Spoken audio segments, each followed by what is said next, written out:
The importance of increasing research into Africa's understudied microbiomes, which are microbial communities found in soils, water, plants, and the guts of animals and humans, has been highlighted by a group of microbiologists. The group says the continent is trailing behind in efforts to meet the United Nations 17 Sustainable Development Goals, but could catch up quickly by closing the gaps in scientific knowledge of the continent's microbiomes. Now, research fellow at the University of Pretoria, Professor Thulani Makhalanyane, joins us now for a conversation on this. Thank you for making time for us, Prof.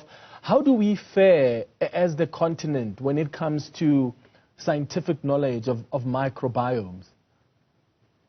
So not very well, Clement, and thanks for the opportunity.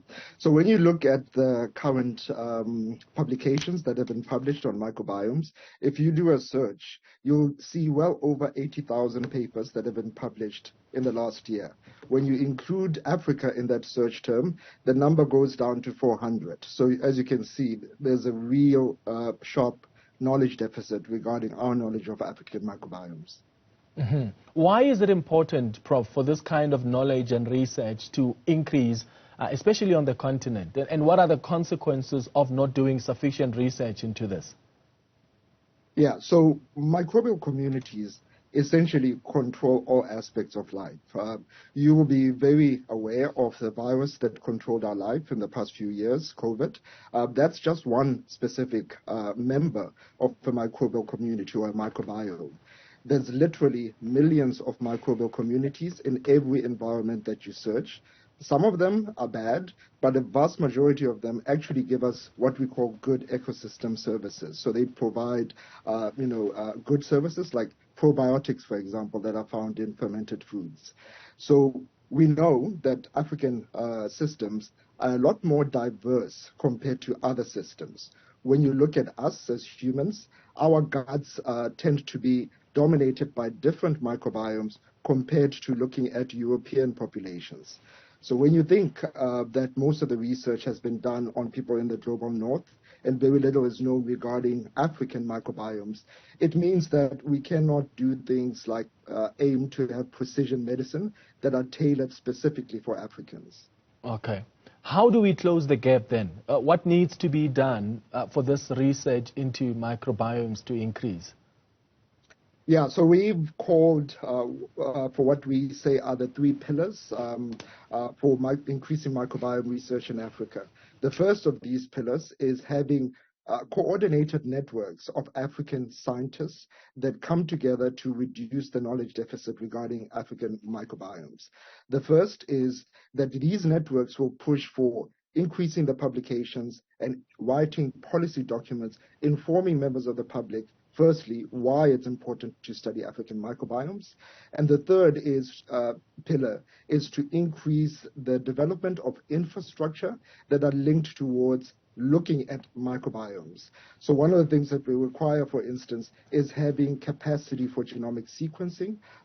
That requires a lot of infrastructure investment. And that those three things we think will lead to increasing the current outputs in terms of African microbiomes.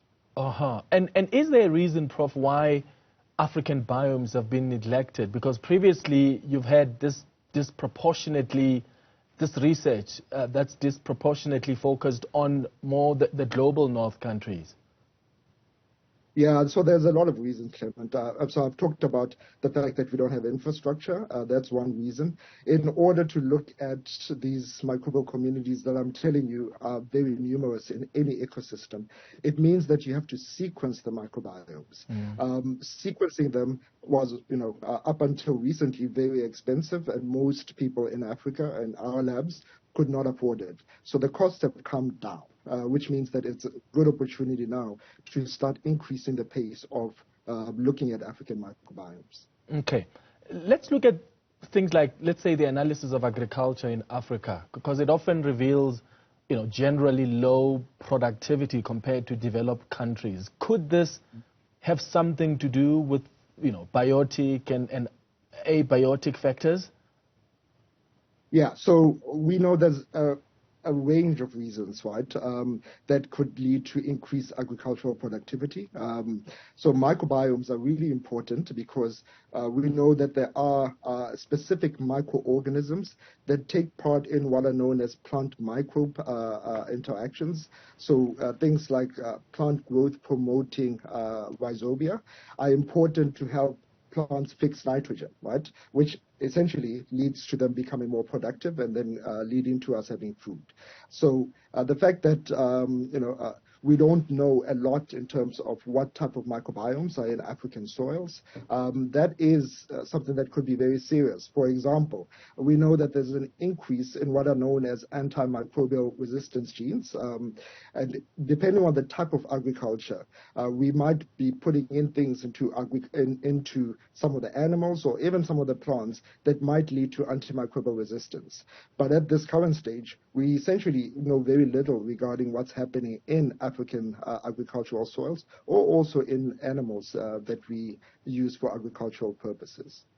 And what about issues like genetic diversity and the connection between plant, animal, and human populations in Africa? Do you get a sense that we understand that more and what the link is? No, we do not. But I think,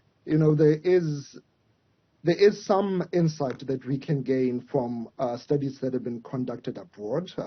So one of the things that we know is that microbes underpin, the connection between ourselves and also with animals, right?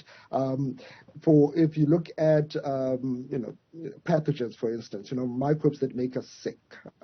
If there is a microbe that might have pathogenic trait that could be found in soils, it will eventually find its way throughout that connectivity circle, whether it's through animals or whether it's through us, for instance. Okay. Prof, thank you so much for making time. This has been insightful. This is Professor Thulani Makhalanyane, who's with the University of Pretoria.